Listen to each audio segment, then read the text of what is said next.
Tonight, a memorial grows at Florida State University as the shock of yesterday's shooting turns to sadness and a search for healing across the state.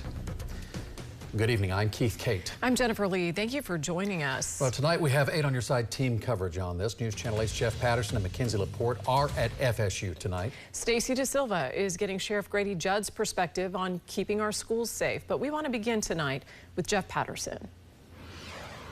Good evening, Jen and Keith. There is a sense of sadness here on campus tonight. I've seen many students in tears as sadly a number of people on this campus witnessed this shooting. Hundreds more students were forced to endure the trauma of being forced to shelter in place, and they did not know what would happen next. Tonight we are learning how some of the victims were treated and the timeline of events as they unfolded.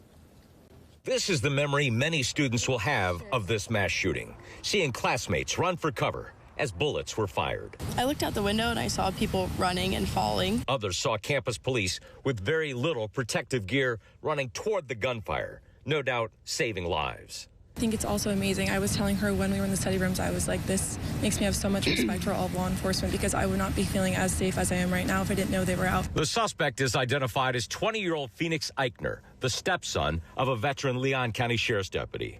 The sheriff says Eichner was part of a youth advisory group and he participated in law enforcement training exercises. Today, Tallahassee police released a timeline of the events of yesterday.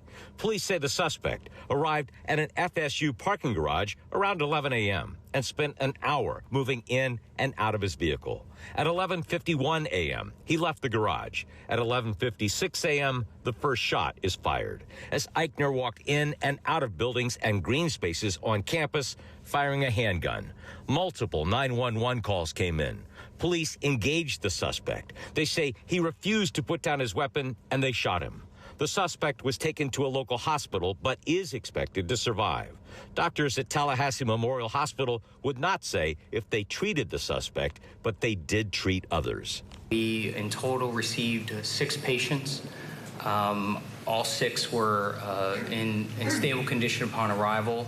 3 of them did go to the operating room. Teams of surgeons and hospital staff responded to the mass casualty event and are thankful it wasn't worse. We were very lucky. Obviously, this was catastrophic, but given the numbers of students in that compressed area, the recipe for disaster is very scary. 20-year-old Phoenix Eichner is expected to survive. He is facing a number of charges, including 2 counts of murder and a number of counts of attempted murder. Jen? Jeff, we obviously know law enforcement is just beginning their investigation, but do we have any sense yet about a possible motive for this shooting?